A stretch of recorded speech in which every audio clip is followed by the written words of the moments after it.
Hello everyone, welcome to the channel Mystic Tarot. ये monthly reading है। October का महीना ऑलरेडी स्टार्ट हुआ है। सो जेमिनी, सन, मून और असेंडेंट लोगों के लिए देखते हैं कि इस महीने करियर और रिलेशनशिप में क्या सिचुएशन है। रीडिंग को लाइक करना, चैनल को सब्सक्राइब करना मत भूलिएगा। मेरे पास एडवाइस के लिए अलग-अलग कार्ड्स मौजूद हैं। स्टार्ट लेंगे विद द रिलेशनशिप। अच्छा जी, रिलेशनशिप में जो मामलात हैं, एक तो ये कि जेमिनी जो है वो एयर साइन है और यहाँ पे एयर साइन जो है वो मौजूद है, मतलब एयर साइन की प्रेजेंस मौजूद है। सिमिलरली वाटर साइन की प्रेजेंस बहुत ज़्यादा स्ट्रांगली मौजूद है और साथ ही साथ डेविल का कार्ड भी है यहाँ पे, जो कि कैप्रिकॉर्न को रिप्रेजेंट करता है। सो आई रियली फील कि इस महीने आप अपने आप को बहुत ज़्यादा इमोशनल फील कर रहे हैं, ख़ास तौर पे रिलेशनशिप के पॉइंट ऑफ व्यू से। आप किसी जगह पे आप बहुत ज़्यादा इमोशनली इन्वॉल्व फील कर रहे हैं। अच्छा, ये तकरीबन ऐसा मुमकिन हो सकता है कि या तो ये फरवरी से ये सूरत हाल डेवलप हुई है, या पिछले 2 महीनों में मामलात हो सकते हैं। कह लें कि मई जून में ये मामलात हो सकते हैं जो बने हों। और एक ऐसा पर्सन जिसके साथ बहुत ज़्यादा इमोशनल इन्वॉल्वमेंट बहुत ज़्यादा थी, समहाउ रास्ते जो हैं वो अलहदा हो गए और ताल्लुक़ जो है वो ख़त्म हो गया या स्लो हो गया, बहुत स्लो हो गया। सो मच सो कि ऐसे महसूस होना शुरू हो गया कि कोई ना कोई रिस्ट्रिक्शन जो है वो लग गई है। अच्छा, इस बात का चांस हो सकता है कि पिछले कुछ अरसे के दौरान जेमिनी लोगों ने फ़ाइनेंशियल डिफ़िकल्टी बहुत ज़्यादा फ़ील की हो, और यही फ़ाइनेंशियल डिफ़िकल्टी आपको रोक रही है कि आप ज़िंदगी में इस पर्सन के साथ फ़र्दर कोई स्टेप लें। अब जबकि महीना अक्टूबर का स्टार्ट हो चुका है, लिब्रा का टाइम पीरियड स्टार्ट हो चुका है, ये चांस हो सकता है कि आप किसी लिब्रा के साथ डील कर रहे हों। ये भी हो सकता है कि आप किसी कैंसर, स्कॉर्पियो, पाइसिस के साथ डील कर रहे हों। लेकिन असल बात जो है वो ये है कि आप दोनों लोग जो हैं वो अपनी अपनी जगह पे इंतज़ार कर रहे हैं। जो पर्सन है आपका, वो इस बात का इंतज़ार कर रहा है कि आप उनकी तरफ आएँ, उनको बताएं कि अब क्या सिचुएशन है, कैसे अब रिलेशनशिप को आगे लेके चलना है। और आप ख़ुद इस बात का इंतज़ार कर रहे हैं कि ये जो मेरे पे रिस्ट्रिक्शन लगी हुई है, जैसे कि मैंने कहा कि कोई फ़ाइनेंशियल डिफ़िकल्टी नज़र आ रही है, या ये कोई हैबिट हो सकती है, या ये कोई ऐसी रिस्पॉन्सिबिलिटी हो सकती है जिसकी वजह से आप अपने आप को बहुत बंधा हुआ महसूस कर रहे हैं। तो ये ख़त्म हो और फिर हम जो मामलात जो हैं वो आगे बढ़ाएं। यहाँ पे मेरे पास किंग ऑफ कप्स का कार्ड मौजूद है। इमोशंस जो है वो बहुत ज़्यादा हैं। 4 ऑफ कप्स मौजूद है। चीज़ें लाइटर नोट के ऊपर नहीं चलेंगी जब तक स्ट्रॉन्गली जो है वो रिलेशनशिप बिल्टअप नहीं किया जाएगा, मतलब रोमांस खाली नहीं होगा जब तक स्टेबल रिलेशनशिप की बात नहीं होती। वर्ल्ड का कार्ड मौजूद है। एक दफ़ा एंडिंग जो हुई है या एक दफ़ा जो क्लोजर हुआ है, उसकी वजह से ये हो सकता है कि ये पर्सन जो है ये काफ़ी ज़्यादा अब ये कह लें कि अपने आप को इन्होंने रिस्ट्रिक्ट कर लिया है। और जब तक इनको श्योरिटी नहीं होगी, जब तक इनको यकीन नहीं होगा, ये आपकी बात शायद नहीं सुनेंगे। या ये कह लें कि पहले अगर आपकी वर्बल कमिटमेंट जो थी वो इनके लिए वैल्यू रखती थी, तो अब नहीं रखती। अच्छा, आपके लिए ख़ुद के लिए भी ये रिलेशनशिप के बग़ैर सर्वाइव करना या इस सारी सिचुएशन को हैंडल करना आपके लिए ख़ुद भी इमोशनली बहुत ज़्यादा ड्रेनिंग नज़र आ रहा है। इसमें अच्छी बात जो है वो एडवाइस का कार्ड है। चाहे जो भी पहले अप एंड डाउन हुआ है, जो भी एक दूसरे से नाराज़गी हुई है या बातें एक दूसरे को की हैं, वट एवर हैज़ हैपन्ड, लेकिन यहाँ पे क्रिएशन का कार्ड है।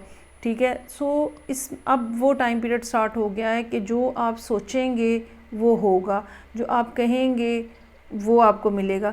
लेकिन आपके ऊपर रिस्पॉन्सिबिलिटी या आपको जो केयरफुल रहना वो ये कि आप क्या करना चाह रहे हैं, आप क्या क्रिएट करना चाह रहे हैं। ख़ास तौर पे जब ऐसा टाइम पीरियड हो जिसमें चीज़ें तेज़ी से मैनिफेस्ट हो रही होती हैं, तो इंसान को पहले से भी ज़्यादा मोहतात हो जाना चाहिए, क्योंकि आप जो बात कह रहे होते हैं वो बात होना शुरू हो जाती है। ठीक है, इस तरह का टाइम पीरियड हर एक की लाइफ के अंदर आता है। सो रियली माइंडफुल होना चाहिए कि आप क्या अचीव करना चाह रहे हैं ज़िंदगी में। दूसरी तरफ ये पर्सन अपनी जगह पे वेट कर रहा है, कब आप आएंगे, कब आप आएंगे। आप अपनी जगह पे हाथ बांधे खड़े हैं, कब सूरत हाल ठीक होगी। लेकिन इस महीने या end of the month chariot का कार्ड है, चीज़ें जो हैं वो अगर आप चाहें तो आप दोबारा से रीस्टार्ट कर सकते हैं। ये चीज़ जो आपको हैंडल करना बहुत ज़्यादा मुश्किल लग रही है, ये इसमें भी थोड़ी सी आसानी हो जाएगी और सूरत हाल ओवरऑल जो है वो क्लियर हो जाएगी।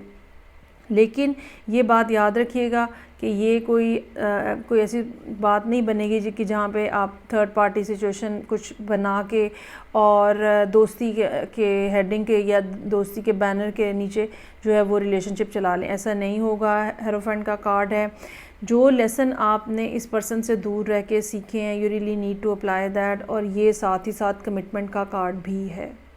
सो इस हवाले से आपका माइंड जो है वो क्लियर होना चाहिए। अब हम आ जाते हैं करियर के हवाले से।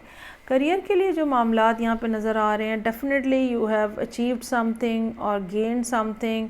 पिछले कुछ महीनों में जितनी कोशिशें थी जो कि कामयाब नहीं हो रही थी, अब उनका रिज़ल्ट जो है वो लेने का टाइम आ गया है। पिछला कुछ अर्सा आपने काफ़ी ज़्यादा हो सकता है कि स्ट्रेस में गुजारा हो और चीज़ों को हैंडल करना, रिस्पॉन्सिबिलिटीज़ को हैंडल करना काफ़ी ज़्यादा आपके लिए मुश्किल रहा हो। लेकिन आपने जितनी मैक्सिमम एफ़र्ट के साथ हो सकता था चीज़ें जो हैं वो हैंडल की हैं। अच्छा, यहाँ पे चैरियट का कार्ड ट्रैवलिंग के लिए इनकी इंडिकेशन हो सकती है। यहाँ पे एडवाइस का कार्ड जो है वो थर्ड चक्रा है, ठीक है, जो कि सोलर प्लेक्स है। एक तो ये कि आपको अपने पेट के हवाले से मामलात का ख्याल रखने की ज़रूरत होगी। दूसरा, येलो कलर इस्तेमाल करने की ज़रूरत होगी बहुत ज़्यादा। खाने पीने में काफ़ी ज़्यादा यहाँ पे रिक्वायरमेंट नज़र आ रही है। पहनने ओढ़ने में डिपेंडिंग अपॉन कि आप क्या हैं, येलो स्टोन्स भी यूज़ किए जा सकते हैं। अच्छा, ये ना जो कार्ड है इसका नंबर 37 जो कि 3 + 7 10 पे आ जाता है। सो यहाँ 10 का कार्ड ऑलरेडी हमारे पास मौजूद है, ठीक है, जो बर्डन का कार्ड है।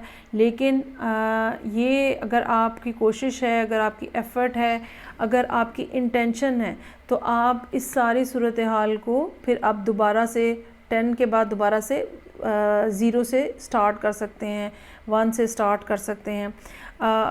ये चूँकि 1 को रिप्रेजेंट कर रहा है 3 + 7, तो दोबारा से आपके पास चांस है अपनी ज़िंदगी को दोबारा से रीस्टैब्लिश करने का। और ना सिर्फ चांस है बल्कि चूँकि सोलर प्लेक्स इन्वॉल्व है, सो अबंडेंस और ग्रोथ जो है वो भी बहुत ज़्यादा यहाँ पे प्रोमिनेंटली नज़र आ रही है। यहाँ पे चूँकि 3 ऑफ कप्स का कार्ड है, एम्प्रेस का कार्ड है, किसी न किसी तरह की कोई खुशी, कोई सेलिब्रेशन हो सकती है जो कि आपको मिले इस महीने। साथ ही साथ एक क्रिएटिव एबिलिटी जो है, regardless of this creation card जो कि रोमांटिक कॉनोटेशन के साथ मैंने ड्रॉ किया था, लेकिन एम्प्रेस बजाते ख़ुद एक क्रिएटिव आइकॉन है और आपके पास इस महीने ये एबिलिटी मौजूद है कि that you can create anything. अगर आप किसी चीज़ के लिए कोशिश कर रहे हैं, यू कैन अचीव दैट।